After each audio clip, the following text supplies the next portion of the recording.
ETF index mutual funds నేర్చుకుని stock మార్కెట్లో రాణించాలనుకుంటున్నారా? వెంటనే ఈ నెంబర్కి కాల్ చేయండి. నమస్తే, welcome back to Suman TV. ప్రస్తుతం మనతో పాటు ఉన్నారు consumers affairs committee chairman మందరి Krishna Reddy గారు. నమస్తే సార్. నమస్తే అమ్మా.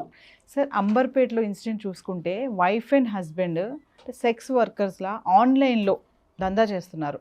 వాళ్ళు ఆల్రెడీ పట్టుకున్నారు. అంటే రాను రాను ఎలా తయారవుతున్నారంటే, ఇక్కడ వైఫ్ అండ్ హస్బెండే. మనం గతంలో చూసుకుంటే అమ్మాయిలు కూడా కుక్కట్పల్లి అలాంటి ఏరియాస్లో మేము కూడా కొన్ని వీడియోలు చేశాం సార్. అమ్మాయిలు సాయంత్రం అయ్యే టయానికి మాస్కులు పెట్టుకొని చదువుకోవడానికి వచ్చిన వాళ్ళు, జాబ్ చేయడానికి వచ్చిన వాళ్ళు, అంటే సరైన ఉద్యోగాలు దొరకక అలా సెక్స్ వర్కర్స్గా తయారవడం. అమ్మాయిలే కాకుండా ఈ మధ్యన అబ్బాయిలు కూడా అలా తయారవుతున్నారు, కాల్ బాయ్స్ లాగా అనేది కొన్ని వార్తలు వింటున్నాం. మరి ఇప్పుడు ఈ అంబర్పేట ఇన్సిడెంట్ చూసుకుంటే ఈ వైఫ్ అండ్ హస్బెండ్ కూడా ఇలా ఆన్లైన్లో ఈ సెక్స్ వర్కర్స్గా చేయడం అనేది అంటే డబ్బుల కోసమే అంటారా ఇదంతా? ఒకరికి డబ్బులు కావాల్సి ఉంటే ఇంకొకరికి ఫ్యాషన్ కూడా ఉంటుంది కొంతమందికి. అంటే మనుషులు రకరకాల కోరికలు, రకరకాల జిజ్ఞాసలు ఉంటాయి. కొంతమందికి తను ఏదో గొప్ప వీరోచితమైన పని చేస్తున్నట్టు, ఆ వీరోచితను అందరూ చూసి మెచ్చుకోవాలని కోరికతో ఉంటుంది. పర్వర్షన్ మైండ్స్ కొన్ని. దీంట్లో ఒక రకంగా ఏంటంటే లైవ్ సెక్స్ చూడాలనే కోరిక ఉండేటువంటి జిజ్ఞాస చాలామందికి ఉంటుంది. వీడియోలు అంటే మామూలుగా తీసిన వీడియోలు ఎప్పుడూ తీసినవి, అది దాంట్లో వాళ్ళు ఏమైనా నటించారా, నిజంగా వాస్తవం కాదా తెలియదు.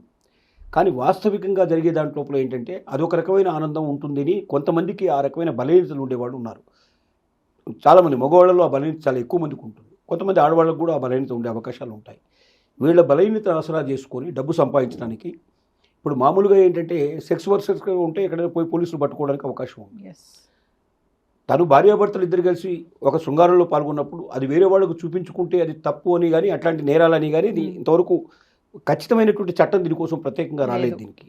అంటే ఇలాంటి సంఘటనలు గతంలో పెద్దగా జరగలేదు కాబట్టి ఇప్పుడు దాని గురించి ఆలోచించాల్సిన పరిస్థితులు ఏర్పడతాయి. ఈ లైవ్ సెక్స్ అనేటువంటిది కొన్ని వేల సైట్లు ఉన్నాయి ఇలాంటివి. అది నిజంగా లైవో కాదో మనకు తెలియదు, ఎందుకంటే దాన్ని లైవ్ అనుకుంటాం మనం.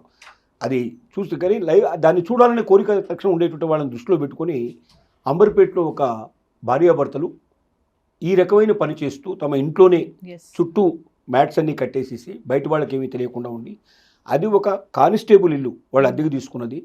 అతను ప్రత్యేకంగా ఇలాంటి సైబర్ క్రైమ్ సంబంధించినటువంటి వాటి నేరాలు చూసేటువంటి వాడు, ఇలాంటి మోసాలు చూసేటువంటి కానిస్టేబుల్ ఇంట్లోనే వాళ్ళు రెంట్కు తీసుకొని ఇది పెట్టి వాట్సాప్ ద్వారా, ఇన్స్టాగ్రామ్ ద్వారా, ఇట్లాంటి వాటి ద్వారా మీరు లైవ్ సెక్స్ చూడాలనుకున్నట్టయితే ఇంత డబ్బు మాకు ఈ అకౌంట్కు పంపించండి, పంపించినట్టయితే మీకు ఈ టైం ప్రకారం మీకు ఇది ఈ రకంగా మీరు చూసుకోవడానికి అవకాశం ఉంటుంది, ఈ లింక్ మీకు పంపిస్తున్నాం, లింక్ ఓపెన్ చేస్తే మీకు అది కనబడుతుందని చెప్పేట్టుగా పెట్టారు. చాలామంది దాన్ని దృష్టిలో పెట్టుకుని అది ప్రచారం బాగా జరిగింది. ఆ ప్రచారం జరగడంతో చాలామంది దానికి ప్రయత్నం చేశారు. హైదరాబాద్లోనే జరుగుతుంది ఇది. హైదరాబాద్లో లైవ్ సెక్స్ మీరు చూడబోతున్నారంటే ఇంకా కొంత ఇంట్రెస్ట్, యాంగ్జైటీ కొంత ఉండేటువంటి వాళ్ళు ఉన్నారు. ఎందుకంటే పర్వర్టెడ్ మైండ్స్ చాలా ఉంటాయి. అదిగాక వయసు సరిగ్గా పెరిగిన వయసు లోపల ఎక్కువగా ఈ యంగ్ పీపుల్లో ఎక్కువ మంది ఈ రకమైన భావాలు ఎక్కువ ఉంటాయి వాళ్ళకి. ఏదో తెలుసుకోవాలని కోరిక, జిజ్ఞాస, అదేమిటో తెలియకపోయినప్పుడు దాని గురించి ఒక ఆలోచన, ఇలాంటివన్నీ ఉండే అవకాశాలు ఉంటాయి. అలాంటి వాళ్ళని ఎక్కువగా చేసుకోవడం. కొంతమంది వృద్ధాప్యంలో కూడా మరి ఇంకే రకమైన అవకాశాలు లేని వాళ్ళు ఇలాంటివి చూసి సంతృప్తి పడేటువంటి ఆలోచనలో కూడా కొంతమంది ఉంటారు. పోర్నోగ్రఫీ చట్టంలో ఏముందంటే స్ట్రిక్ట్గా ఏదైనా చైల్డ్ సెక్స్ సంబంధించినటువంటి అబ్యూజింగ్ సెక్స్ ఏదైనా చేసేటట్టు మాత్రం అది చూసే వాళ్ళని పట్టుకుపోయేది ఉంది. అలా ఈ మధ్యనే 15 మందిని హైదరాబాద్లోనే అరెస్ట్ చేసినట్టుగా మనం చూసాం. దీంట్లో మనకు వార్తల్లో కనబడుతున్నాయి. అంటే ఎవరైనా చిన్నపిల్లల మీద జరిగే అఘాయిత్యాలు కానీ, చిన్నపిల్లల శృంగారంలో పాల్గొనడం కానీ, ఇలాంటి దృశ్యాలు చూసిన వాళ్ళని మాత్రం అది చూసినా, అలాంటి వీడియోలు చేసినా, అలాంటి పని చేసినా ఎవరినైనా పట్టుకుపోవడానికి చట్ట ప్రకారంగా వాళ్ళకి శిక్షలు వేయడానికి చట్టం ఉంది.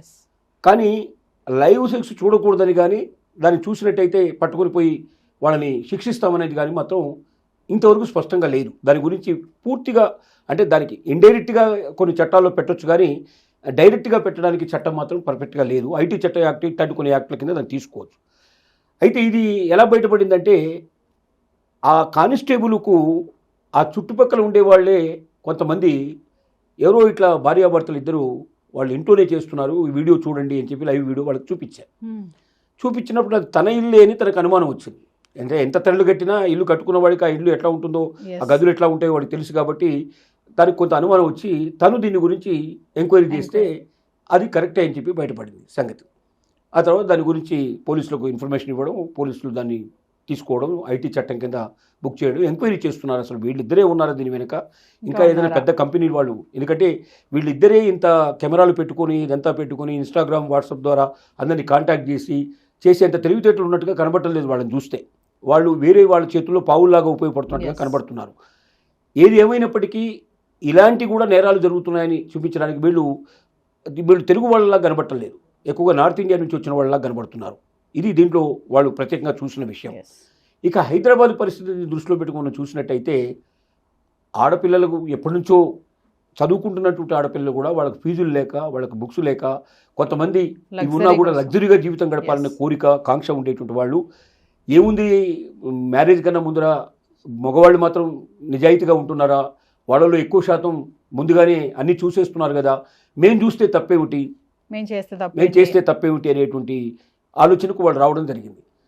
ఒక నేషనల్ సర్వే చెప్పే ప్రకారంగా పురుషుల్లో 95 మంది పురుషులు పెళ్లికి ముందే వెర్జినిటీ కోల్పోతున్నారు అనేది ఒక వాళ్ళు వచ్చినటువంటి నిర్ణయం. ఇంకొకటి, ఆడపిల్లలు కూడా ఒకప్పుడు అయితే 25% కూడా ఉండేవాళ్ళు కాదు, 20-25% లోపలే ఉండేవాళ్ళు. ఇప్పుడు ఆ సంఖ్య కూడా 65% దాటి 70% దాకా వచ్చిందని చెప్తున్నారు. అంటే 70% మంది ఆడపిల్లలు వివాహానికంటే ముందే తమ విర్జినిటీని కోల్పోతున్నారనే విషయాన్ని వాళ్ళు చెప్తున్నటువంటి విషయం. దీని ఎందుకు వచ్చింది ఈ పరిస్థితులు అంటే, ఒకటి, మగాళ్ళు అంత బరితెగించినప్పుడు ఆడవాళ్ళు మాత్రం ఎందుకు పవిత్రంగా ఉండాలి అనే ఒక ప్రశ్న ఉదయించింది. రెండోది ఏంటంటే, తల్లిదండ్రులు మ్యారేజ్ చేసినప్పుడు ఏం చూస్తారు సహజంగా, పిల్లవాడి అందానికి, లేకపోతే పిల్లవాడి దానికన్నా ఎక్కువగా గుణానికి, తర్వాత ఎక్కువగా ఆస్తి పాస్తులకి ఎక్కువగా విలువిస్తారు.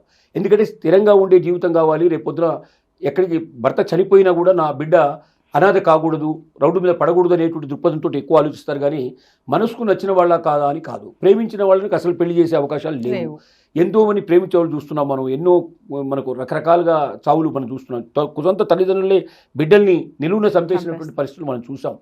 ఈ పరిస్థితుల్లో తల్లిదండ్రుల మనసు మారదని, తల్లిదండ్రులు కరడుగట్టిన వాళ్ళని, వాళ్ళు ఎప్పుడు మన మనసుతో ప్రకారం మేము ప్రేమించిన వాళ్ళని పెళ్లి చేసుకునే అవకాశం ఉండదు. కాబట్టి పెళ్లికి ముందే వీలైనంత వరకు మ్యాక్సిమం అనుభవించేసేద్దాం, అన్నీ తీర్చేసుకుందాం, కోరికలన్నీ తీర్చేసుకుందాం. పెళ్ళి అయిన తర్వాత ఏమిటి, ఏదో వంటింటికి పరిమితం అయిపోయి, లేకపోతే ఇంట్లోనే పరిమితం అయిపోయి, లేదా పరిమితమైన జీవితాన్ని గడపాల్సి వస్తుంది. కొన్ని ఆంక్షలకి ఖచ్చితంగా మనం బలవలసిన పరిస్థితి ఏర్పడుతుంది. అలాంటి జీవితం అప్పుడు ఎలాగూ గడపక తప్పదు. కాబట్టి ఇప్పుడు స్వేచ్ఛ జీవితం గడుపుదాం అనే ఉద్దేశంతో వాళ్ళు ఉంటున్నారు.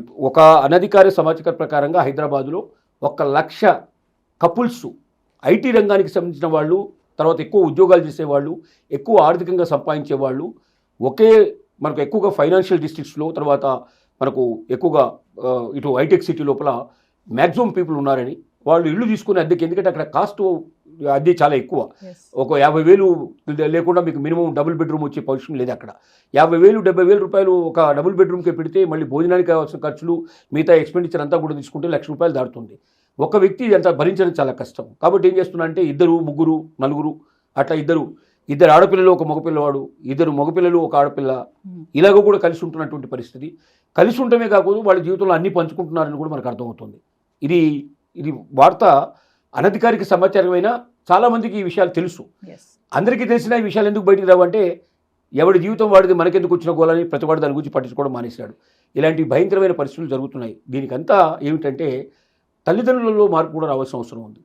పెళ్ళి అనేది జీవితంలో వాళ్ళు నిర్ణయించుకోవాల్సిన విషయం, మనం నిశ్చయించు కాదు. మనకు వాళ్ళకి ఒక వయసు వచ్చేదాకా కావాల్సినటువంటి ఏర్పాటు చేయడం, వాళ్ళ కాళ్ళ మీద వాళ్ళని బతికేటట్టుగా చేయడం మాత్రమే మనం చేయాల్సిన పని తప్ప, వాళ్ళ భవిష్యత్తును మనం నిర్ణయించడానికి మనమే విధాతలం కాదు.